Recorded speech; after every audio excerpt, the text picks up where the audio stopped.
Hey, Mama. Hey, baby. Hey, Mark. Hey. Hey, guys. We are back. Today is Sunday. We've been to church. We all have on our Black History African attire. And so we thought we would jump in before we change into our casual wear so we could watch the Super Bowl.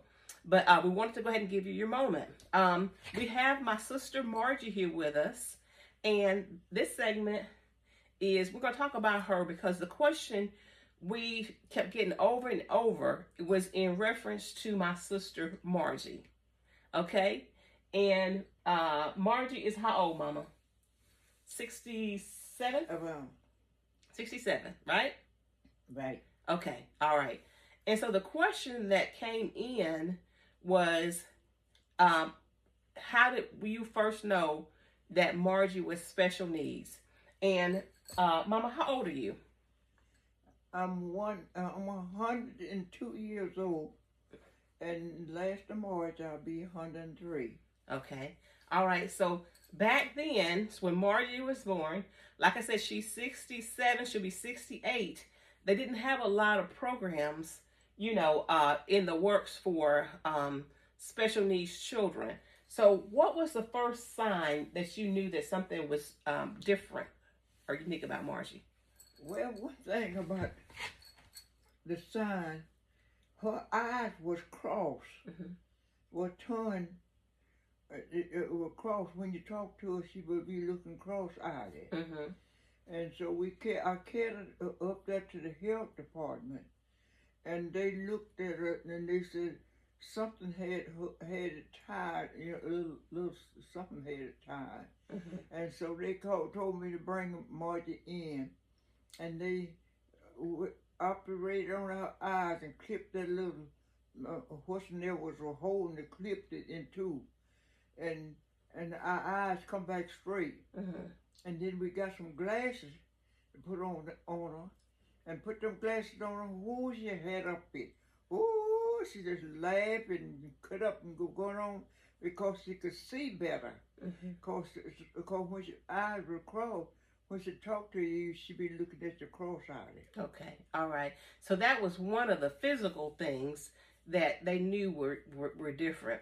And going back to, I remember that when we were in school, you and Daddy had a conversation because they didn't have a lot of programs for kids for special needs. But when they finally had one, I remember you and Daddy having a conversation. Is that you were 100% for Margie going to school, but Daddy had reservations because he was afraid that the people would make fun of her. Is that right? Right. Right. So you kept on and you insisted, and she went. And what was it like when she went to school? She would look like she was kind of glad to be around the children, because there were a lot of children there, and she could play around with them. Right. She was very happy because I think growing up we weren't sure of what all Margie could do, but once she went to school, they learned her like things that she would need to do every day. They learned her how to sweep, how to wash dishes, and I remember she was so happy.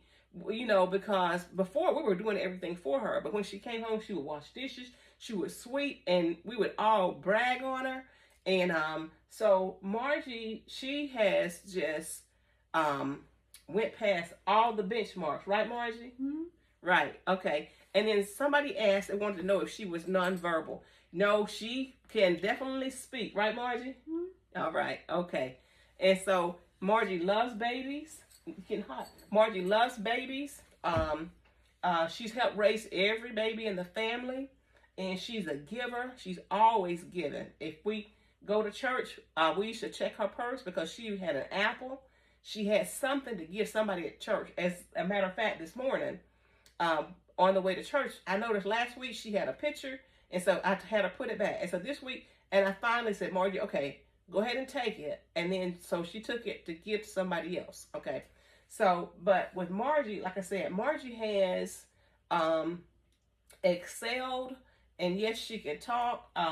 She helps with around the house. groceries, anything we need. And she has been that constant companion to Mama. You know, when all of us went, you know, to college or they got married, Margie's always been here with you, right, Mama? Right. Okay, all right. And so, like I said, she is, like I said, she's just always been there for like the kids.